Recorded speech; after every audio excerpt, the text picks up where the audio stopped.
बच्चों तो हम लोग सबसे पहले स्टार्ट करते हैं exercise 1.4 exercise 1.4 and chapter name is rational and irrational numbers class 9 rational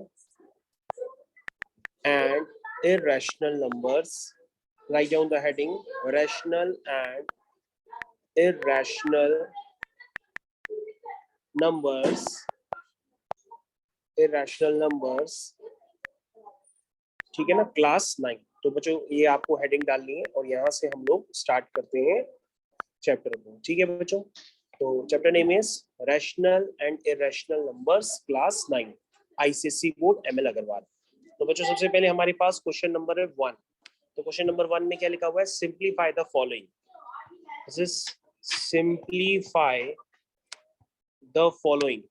तो बच्चों हमें इसको सिंप्लीफाई करना है। तो सबसे पहले हम लोग सिंप्लीफाई करते हैं। फर्स्ट क्वेश्चन में क्या दिया है, सबसे पहले फर्स्ट पार्ट में क्या दिया है, √45 माइनस 3√20 प्लस 4√5। तो बच्चों इसे हम लोग को सिंप्लीफाई करना है।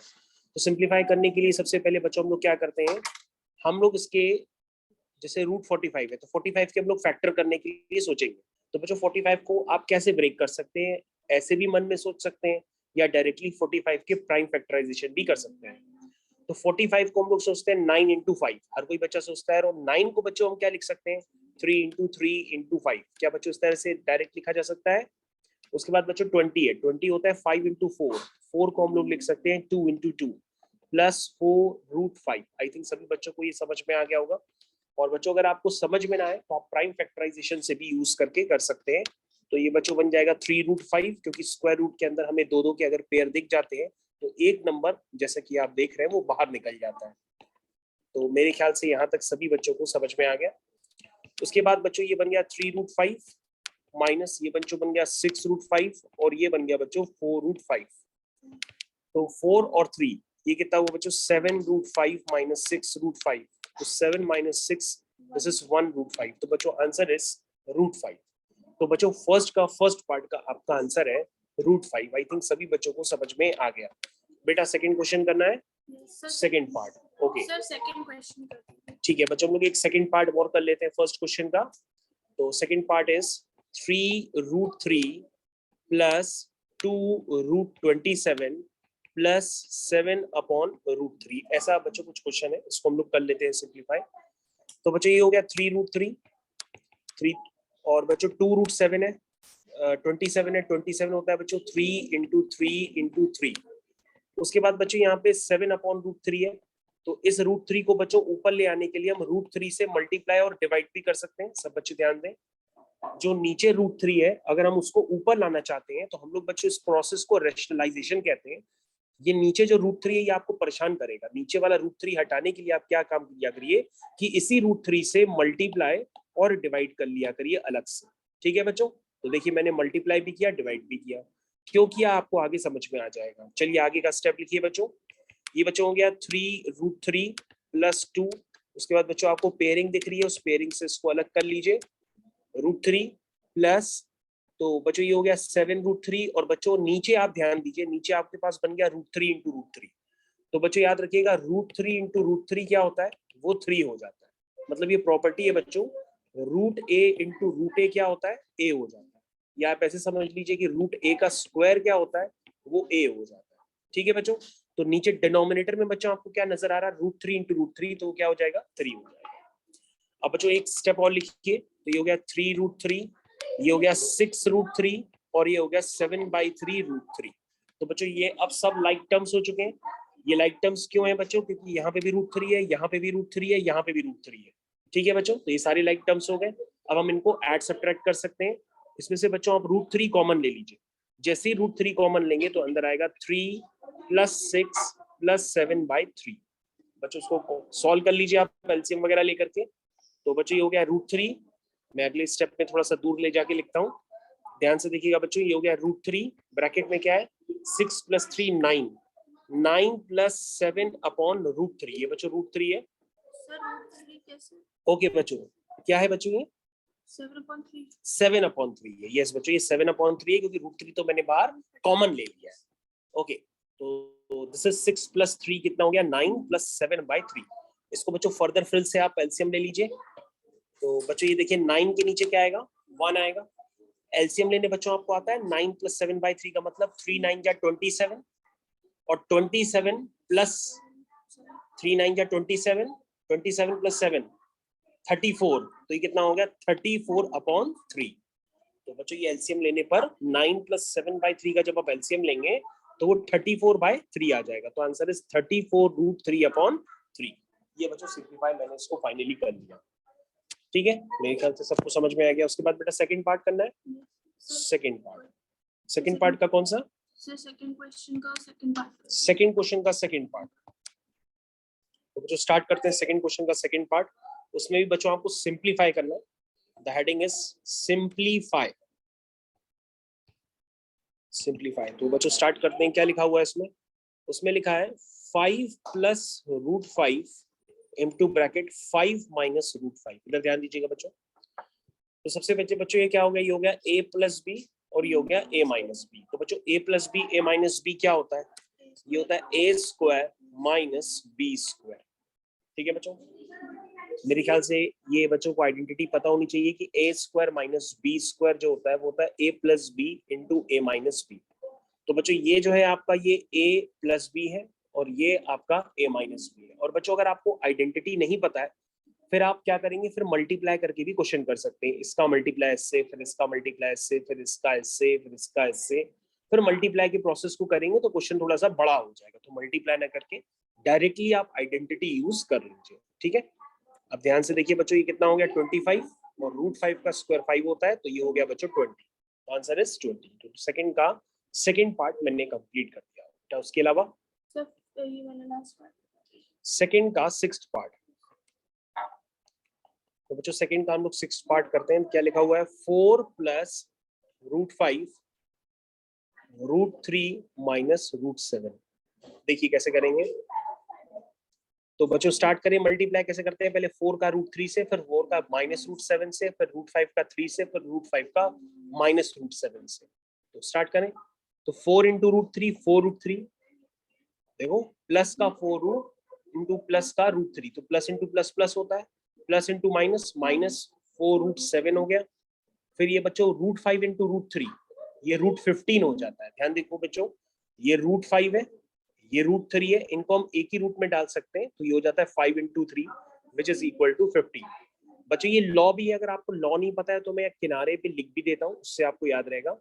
√a × √b जो होता है वो होता है √ab। ये बच्चों आप इसको याद रखिएगा, इसलिए मैंने इसको ऐसा लिखा था √50। उसके बाद माइनस √5 × √7 √35। ये बच्चों हो गया। ठीक है, अब बच्चों ये इसमें अगर आप ध्यान से देखें तो कोई भी लाइक टर्म नहीं है, नहीं ये है, नहीं ये है, नहीं ये, नहीं ये, तो कोई भी टर्म आपस में ऐड सब्ट्रैक्ट नहीं हो पाएगा। इसका एक्सपेंशन एज इट इज ऐसा ही रहेगा और यही आपका क्या बन जाएगा? आंसर बन जाएगा। क्योंकि बच्चों ये लाइक टर्म्स नहीं है, अगर लाइक टर्म्स होते तो यहाँ पे भी √3 होता है, यहाँ पे भी √3 होता, अगर यहाँ पे √7 है तो यहाँ पे भी √7 होता। तो मतलब लाइक टर्म्स ये कहीं से नहीं है, इसलिए आपस में ऐड सब्ट्रैक्ट नहीं हो सकते हैं। इसलिए आपका यही जो है बच्चों क्या हो जाएगा? Final answer. क्या सबको समझ में आ गया? ये आपका फाइनल क्या हो जाएगा? आंसर। दूसरा बेटा सर थर्ड का फर्स्ट पार्ट। थर्ड का फर्स्ट पार्ट।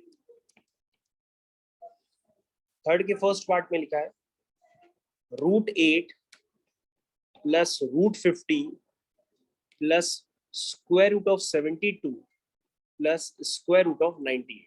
ये लिखा है बच्चों। स्टार्ट करते हैं इसको करने के लिए, सिंप्लीफाई करना है। और बच्चों सिंप्लीफाई करने के साथ साथ आपको ये बात ध्यान देनी है कि आपके पास जहां भी √2 आ जाए उस √2 की वैल्यू होती है 1.414, उसको आखिरी में यूज करना है। ठीक है बच्चों, चलिए बच्चों मैं आपको लर्न करवा देता हूँ। √2 की वैल्यू होती है 1.414 और √3 की वैल्यू होती है 1.732। ये दो वैल्यूज बच्चों आपको इन फ्यूचर यूज भी करनी होती है। स्टार्ट करते हैं बच्चों क्वेश्चन को। सबसे पहले √8 है तो 8 को लिखेंगे 2 × 2 × 2 प्लस √50 है, 50 का मतलब होता है 25 × 2 और 25 का मतलब होता है 5 × 5, 72 36 × 2 और 36 को लिखेंगे 6 × 6। बच्चों मेरे ख्याल से आप समझ गए होंगे। और 98 होता है 49 इंटू 2, तो ये हो गया 49 इंटू 2। चलिए बच्चों पेयरिंग करते हैं। ये पेयरिंग एक रह गया अंदर, फिर ये पेयरिंग, फिर एक अंदर √2 रह गया, फिर ये पेयरिंग, फिर अंदर √2 रह गया, फिर ये पेयरिंग, फिर अंदर √2 रह गया। ठीक है बच्चों, समझ में आ गया। अब बच्चों क्या करिए, टर्म्स को कलेक्ट करिए।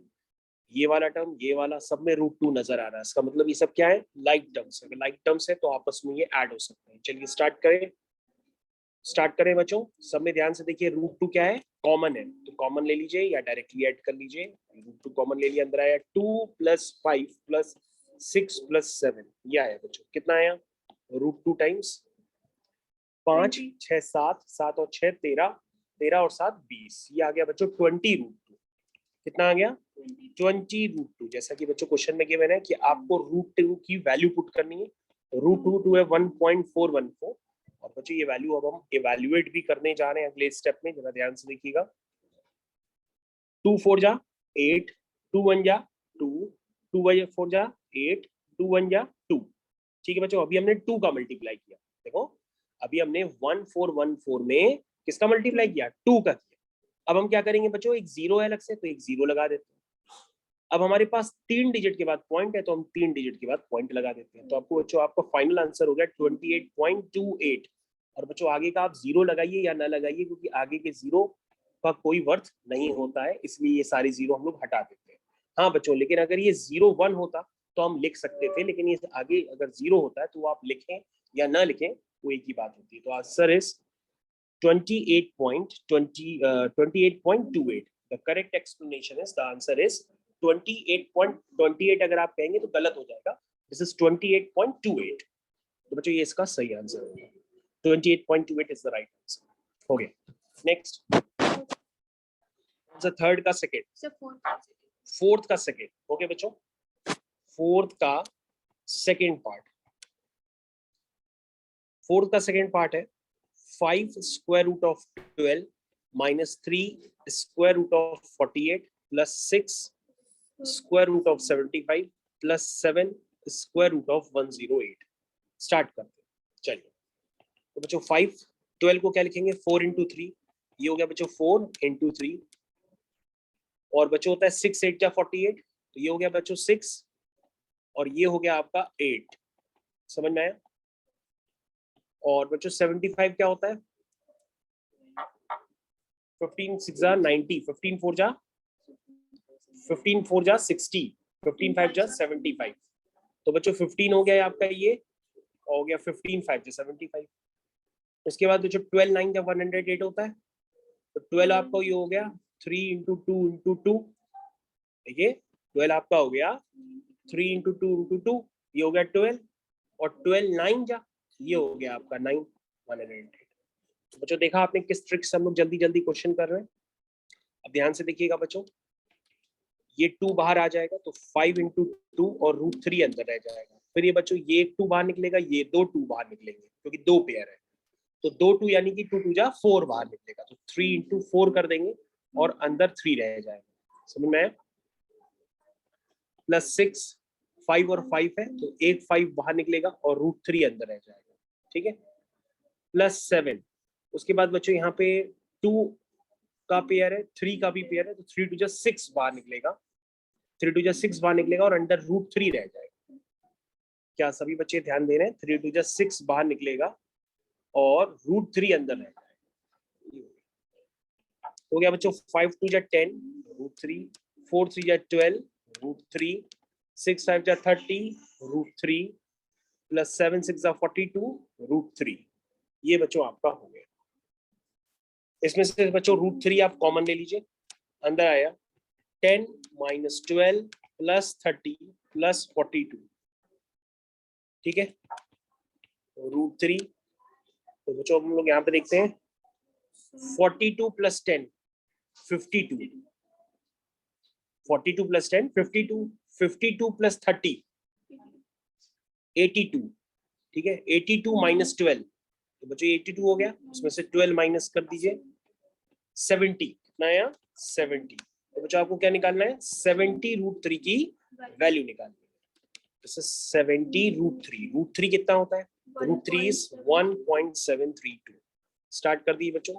7 2 जा 14, 7 3 जा 40, 7 3 जा 21 और 1 कैरी 22, 7 7 जा 49, 50 51, 7 जा 7 7 5 12 और 1 0 बच्चों और 3 डिजिट के बाद पॉइंट। तो आंसर इज 121.24। ये बच्चों आपका फाइनल आंसर। तो इस तरह से क्वेश्चन आपका कंप्लीट।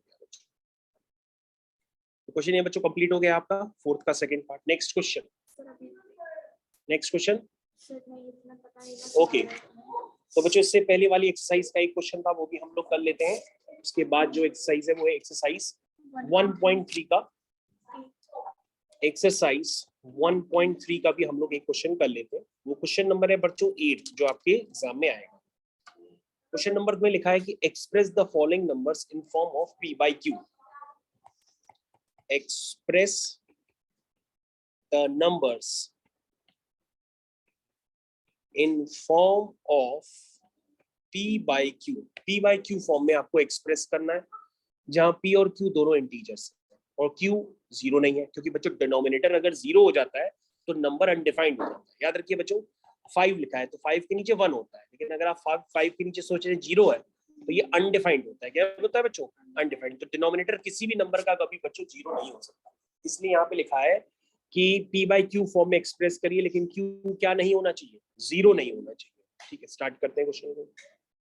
चलिए, फर्स्ट पार्ट में लिखा है आपके पास एक नंबर है 0.3 बार। लिखा है 0.3 बार। ठीक है बच्चों, तो बच्चों जिस नंबर को आप स्टेप के एल्गोरिथम समझ लीजिएगा, एक बार अगर आप एल्गोरिथम समझ जाएंगे तो क्वेश्चन सारे हो जाएंगे। तो सबसे पहले आप इसको x मान लीजिए। क्या मान लीजिए? x। बच्चों बार लगने का मतलब ये होता है कि वो नंबर लगातार क्या कर रहा है? रिपीट कर रहा है। ये बात समझते हैं आप? इसको मान लीजिए इक्वेशन 1। अब बच्चों एक नंबर पे बार है, एक डिजिट पे बार है, तो हम किसका मल्टीप्लाई करते हैं? 10 का। किसका मल्टीप्लाई करते हैं? दोनों तरफ हम 10 का मल्टीप्लाई करेंगे। बच्चों फर्स्ट इक्वेशन में जब हम दोनों तरफ 10 का मल्टीप्लाई करेंगे तो 10 का मल्टीप्लाई करने पे 3 इधर आ जाएगा और ये हो जाएगा 3.3333। ऐसी इक्वेशन बन जाएगी। समझ में आया बच्चों? मतलब ओवरऑल बच्चों आपको ऐसे नंबर का मल्टीप्लाई करना होता है ताकि पॉइंट के बाद जो डिजिट्स होती है वो सेम दिखने लगे। पॉइंट के बाद जो डिजिट्स होती है वो सेम दिखने लगे, है ना? समझ में आया बच्चों? अब बच्चों आपको कुछ नहीं करना है, क्वेश्चन खत्म हो गया है। आपको सेकंड माइनस फर्स्ट करना है। सेकंड माइनस फर्स्ट क्या करेंगे? Second minus first. तो बच्चों सेकंड माइनस फर्स्ट करेंगे तो हो जाएगा 10x माइनस x। और बच्चों अगर आप माइनस करके प्रॉपरली देखेंगे तो वो मैंने आपको दिखाना है एक बार। ये देखिए बच्चों 3.3333 ऐसे चलता चला जा रहा, फिर ये है 0.33333 ऐसे चलता चला जा रहा। क्या बच्चों समझ में आया? हम इसको क्या करने वाले हैं? माइनस। तो बच्चों यहाँ पे तो ये जीरो हो जाएगा, फिर जीरो हो जाएगा, फिर जीरो हो जाएगा, फिर जीरो हो जाएगा, सिर्फ 3 बचेगा। यानी बच्चों क्या आया माइनस करने पर? 9x is equal to 3। यानी x क्या आया? 3/9, यानी कि 1/3। तो बच्चों मैंने p by q फॉर्म में फर्स्ट क्वेश्चन को एक्सप्रेस कर दिया। समझ में आया? आए समझ में? सेकंड क्वेश्चन में हम लोग दोबारा समझते हैं इस बात को। थर्ड पार्ट करते हैं। तो थर्ड पार्ट में क्या गिवन है? थर्ड पार्ट में गिवन है x इज इक्वल टू 0.404040 ऐसे चलता चला जा रहा। बल्कि इसको 40 बार लिख देना चाहिए था, वो उसने ना लिख करके 404040 लिखा। तो बच्चों अगर आप ध्यान से देखें कि इसको हम और क्या लिख सकते थे? x इज इक्वल टू 0.40 बार भी लिख सकते थे। कितनी डिजिट्स पे बार लगा है? 2 डिजिट्स पे बार लगा है। कितने डिजिट्स में? 2। तो बच्चों हम किसका मल्टीप्लाई करेंगे? 100 का। किसका करेंगे? 100 का। तो हम क्या करेंगे? इसको मान लेंगे इक्वेशन 1 और लिखेंगे मल्टीप्लाई। क्या लिखेंगे? मल्टीप्लाई। दोबारा लिख देते हैं, आराम से लिख देते हैं, मल्टीप्लाइंग बोथ साइड्स बाय 100। हम दोनों तरफ 100 से मल्टीप्लाई करते हैं तो ये हो जाएगा 100x इज इक्वल टू, यहाँ बच्चों 100 मल्टीप्लाई होगा तो 40, ये 40 इधर आ जाएगा। ठीक है बच्चों, ये समझ में आता है? तो 40 पॉइंट बन जाएगा 40404040 ऐसे ये चलता रहेगा। ये बच्चों इक्वेशन 2 है। अब आपको वही स्टेप बच्चों यूज करना है जो सिखाया था, सेकंड माइनस फर्स्ट। ठीक है बच्चों, तो ये क्या हो जाएगा, ये हो जाएगा 100x minus x is equal to 40.404040 इस चल रहा, और ये चल रहा 0.404040 इस तरह से चल रहा है। मेरे ख्याल से सभी बच्चों को ये प्रॉपर समझ में आ गया।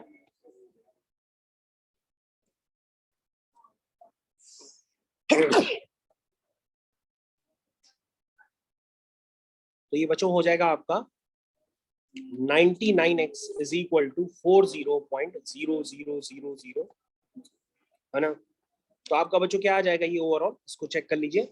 ये 99x इज इक्वल टू 40 हो जाएगा, यानी x इज इक्वल टू 40/99 हो जाएगा। इसको सॉल्व कर लीजिए अगर होता है, लेकिन ये हो नहीं पाएगा, इसलिए आपका फाइनल आंसर क्या हो जाएगा 40/99, जो कि p/q फॉर्म में ऑलरेडी है।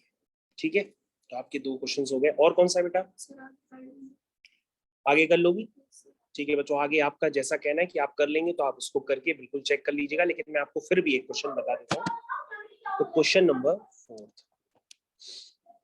नंबर 4 है बच्चों, x इज इक्वल टू 0.47 बार, इसको p/q फॉर्म में एक्सप्रेस करना है। तो बच्चों इसका क्या मतलब हुआ, इसका मतलब हुआ 0.47777, ये है बच्चों क्योंकि 1 डिजिट पे बार। बच्चों यहाँ पर समझने की कोशिश करिएगा, ये क्वेश्चन थोड़ा सा हटा हुआ क्वेश्चन है। अब बच्चों सबसे पहले आप दोनों तरफ 10 का मल्टीप्लाई करिए, तो ये बन जाएगा 10x इज इक्वल टू 4.77777 ऐसे चलता चला जाएगा। लेकिन बच्चों आप ध्यान दोगे अभी आपका काम नहीं हुआ, क्योंकि पॉइंट के बाद यहाँ डिजिट्स अलग है और यहाँ डिजिट्स अलग है, इसलिए अभी आप माइनस नहीं कर सकते क्योंकि वहां पे 0 0 नहीं बनेगा। फिर बच्चों आप एक काम करिए, फिर आप फिर से 10 का मल्टीप्लाई करिए सेकेंड इक्वेशन में। तो सेकेंड इक्वेशन में जब आप 10 का मल्टीप्लाई करेंगे तो ये 7 जंप करके उधर चला जाएगा और ये हो जाएगा 47.77777, ये बन जाएगी इक्वेशन थर्ड। तो बच्चों आपको थर्ड माइनस सेकेंड करना पड़ेगा। क्या करना पड़ेगा? Third minus second. ठीक है बच्चों, यहाँ ध्यान दीजिएगा, क्योंकि यहाँ पर पॉइंट के बाद यहाँ पे भी डिजिट सेम हो गई है और पॉइंट के बाद यहाँ भी डिजिट्स बच्चों सेम हो चुकी है, आप इसलिए आप थर्ड माइनस सेकेंड करेंगे। मेरे ख्याल से सबको समझ में आ गया। तो बच्चों ये हो जाएगा 100x minus 10x is equal to 47.7777, और ये क्या है 4.7777, ऐसे चलता चला जाएगा। अब आप इसको प्रॉपर तरीके से करिए बच्चों, आपका क्वेश्चन हो जाएगा। ये हो गया 0000 पॉइंट, ये हो गया 3 और ये हो गया 43 इज इक्वल टू 100 माइनस 10 कितना हुआ 90x, यानी x कितना है बच्चों 43/90। आंसर आपका फाइनल आ गया। ठीक है बच्चों, ये आपका क्वेश्चन हो गया। तो इस तरह से बच्चों आपके सारे क्वेश्चंस मैंने कर दिए। Thank you.